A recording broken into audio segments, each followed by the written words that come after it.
Minority minority minority దేశంలో విస్తృతంగా వినబడే పదం మైనారిటీ. అసలు ఈ మైనారిటీ అంటే యుఎన్ఓ లెక్కల ప్రకారం మొత్తం జనాభాలో 1.25% నుంచి 1.5% వరకు ఉన్నవాళ్ళు మాత్రమే మైనారిటీ. కానీ ఈ దేశంలో 18% ఉన్నవాళ్ళు, 20% ఉన్నవాళ్ళు, 22% ఉన్నవాళ్ళు, ఆఖరికి 33% ఉన్నవాళ్ళు కూడా మైనారిటీ కింద లెక్కింపడుతున్నారు. దేశ ఆర్థిక అభివృద్ధిలో ఒక్క పైసా వాటా వీరిది లేదు సరికదా, ఏ రోజు ఒక పైసా ట్యాక్స్ కట్టిన దాఖలాలు కూడా లేవు అనేది సత్యం. దేశంలో 1-2% ఉన్న నిజమైన మైనారిటీలైన పార్సీలు, జైనులు ఇత్యాది వాళ్ళు కోట్లలో సంపదను సృష్టిస్తున్నారు. దేశంలో లక్షలలో యువకులకు ఉద్యోగాలు ఇస్తున్నారు. అంతేనా, దేశ విదేశాల్లో భారతదేశం జెండాని రెపరెపలాడిస్తున్నారు.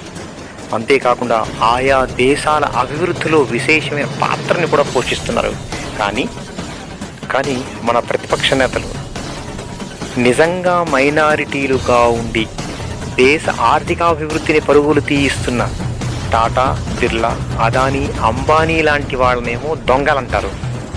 మరోపక్క దేశంలో విచ్చలవిడితనంతో విధ్వంసాలు సృష్టిస్తూ ఎక్కడ పడితే అక్కడ అల్లరి చేస్తూ భయంకరంగా బాంబు దాడులు చేస్తూ దేశాన్ని సర్వనాశనం చేస్తాం.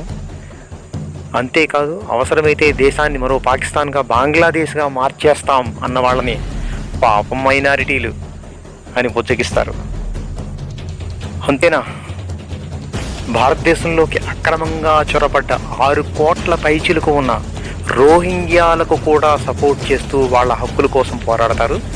వీలైతే నిమిషానికి 2.5 లక్షల రూపాయలు ఖర్చు అవుతున్న పార్లమెంటును కూడా స్తంభింపచేస్తారు మన ప్రతిపక్ష నేతలు. వీరిని ఏమనాలి మరి?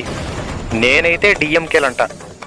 మీరు కామెంట్ సెక్షన్లో రాయండి.